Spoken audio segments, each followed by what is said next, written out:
బాధలు పడుతోందా అని చెప్పి. అయితే బాధలు పడుతూ ఉంటే చూస్తూ ఊరుకున్నావా అని నన్ను నువ్వు ప్రశ్నించవచ్చు. కష్టాలు పడుతున్నాను, ఎందుకు బాధను అనుభవిస్తున్నాను, ప్రతి సమస్య కూడా నా విషయం నీకు తెలుసు కదా, తప్పదమ్మా.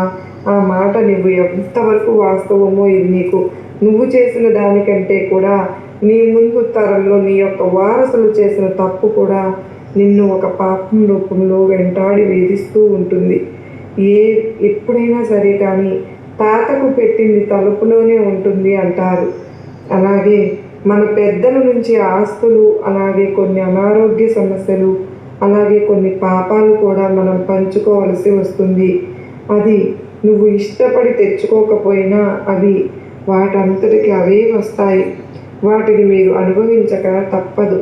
కాబట్టి ఈ తరం వాళ్ళైనా కానీ తెలుసుకోవాల్సిన గొప్ప విషయం ఏంటి అంటే, ఇప్పుడు ఏదైతే నడుస్తూ ఉందో, అది ఏదైతే కర్మ మేము చేస్తూ ఉన్నామో, అది మంచి కర్మ అయినా చెడు కర్మ అయినా కానీ అది మా ముందు తరాల వారికి వస్తుంది.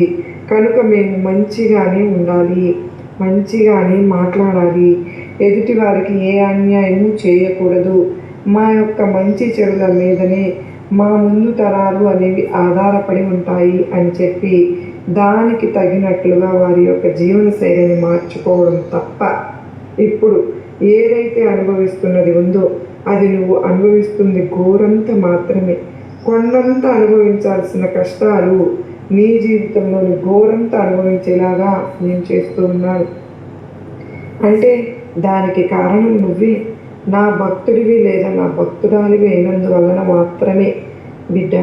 అయితే నా జీవితంలో ఏదైతే ఈ మార్పు వస్తే నేను అనుకున్నటువంటి కోరికలు నెరవేరుతాయి, నేను పడుతున్నటువంటి కష్టాలు పోతాయి, నేను పడుతున్నటువంటి బాధలు పోతాయి అని చెప్పి నువ్వు ఏదైతే అనుకుంటూ ఉన్నావో అవన్నీ కూడా పూర్తిగా ముగిసిపోవడం కోసం మాత్రమే రేపు ఉదయం 11:46 ఒక శుభవార్తతోటి నీ ఇంటి ముందుకు వస్తూ ఉన్నాను.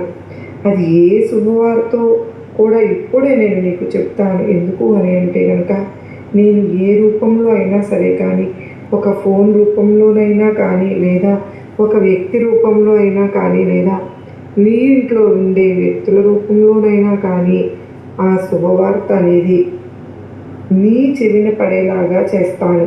నువ్వు ప్రస్తుతం నా యొక్క సందేశాలను వింటూ నీ యొక్క మానసిక స్థితిని చాలా వరకు కూడా మెరుగుపరుచుకున్నావు. అలాగే కష్టం అంటే ఏంటి, నష్టం అంటే ఏంటి,